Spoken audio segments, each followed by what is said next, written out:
L'Association pour le bien-être familial, naissance désirable, déploie dans les cadres des missions des mécanismes pour faciliter l'accès aux services de la santé sexuelle et reproductive aux populations de la partie Est de la RDC en situation d'urgence dans diverses catastrophes qui frappent et endeuillent cette partie de notre pays. Le cas de la province du Sud Kivu a été remarquable à Uvira, où s'y trouve un camp des déplacés dont les besoins en SSR se faisaient ressentir avec acuité et où s'était observée une absence criante des connaissances et d'utilisation des méthodes de planification familiale et des préventions des IST.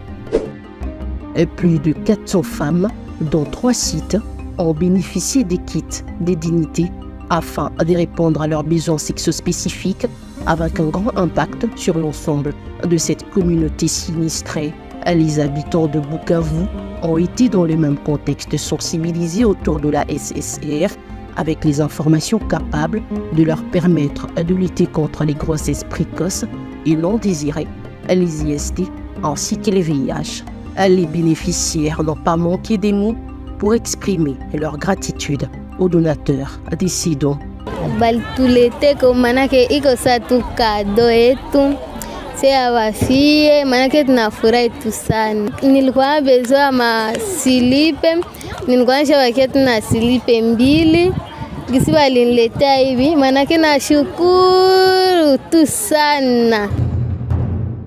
Dans la même perspective, l'Association pour le bien-être familial, naissance désirable, est également intervenue à Kalégué à la rescousse des victimes des inondations et éboulements des terres à la suite des pluies diluviennes qui s'est abattues sur la ville la nuit du 14 au 15 mai 2023. Les personnes déplacées ont présenté d'énormes besoins en santé sexuelle et reproductive pour notamment les femmes enceintes en rapport avec les soins prénataux, les avortements spontanés pour des soins d'avortement, les soucis des renouvellements des contraceptifs pour les utilisateurs, la crue de la sexualité non protégée, les nombres de violences basées sur le genre reportés, les bénéficiant d'aucun accompagnement et pour qui l'ABEF est apparu comme un sauveur pendant ces moments de preuve. Kwa ajili ya upanga ya uzazi,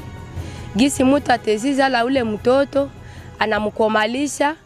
mtoto anakomala bie sana, unakiafika kwa wakati ya kuzala mwingine wala mtoto anaanza jifikishe peke kumutoni. À Niamoukubi et Kassiro Siro 1, l'ABEF a proposé une gamme de santé sexuelle et reproductive utilisée en situation d'urgence lors d'une crise humanitaire. Outre les équipes mobiles des distributeurs à base communautaire qui a offert ces services, SSR dura 4 mois dans cette zone. L'ABEF a noté des améliorations de l'adhésion aux méthodes contraceptives et la lutte contre les IST, ce qui améliore tant soit peu les conditions de vie, les difficultés persistantes à l'utilisation de la planification familiale pour les familles ayant perdu les enfants, la multiplicité des cas d'IST dus à l'afflux de malades provenant des autres aires de santé pour bénéficier de l'appui de l'ABEF et l'insuffisance des antibiotiques ont été répertoriés.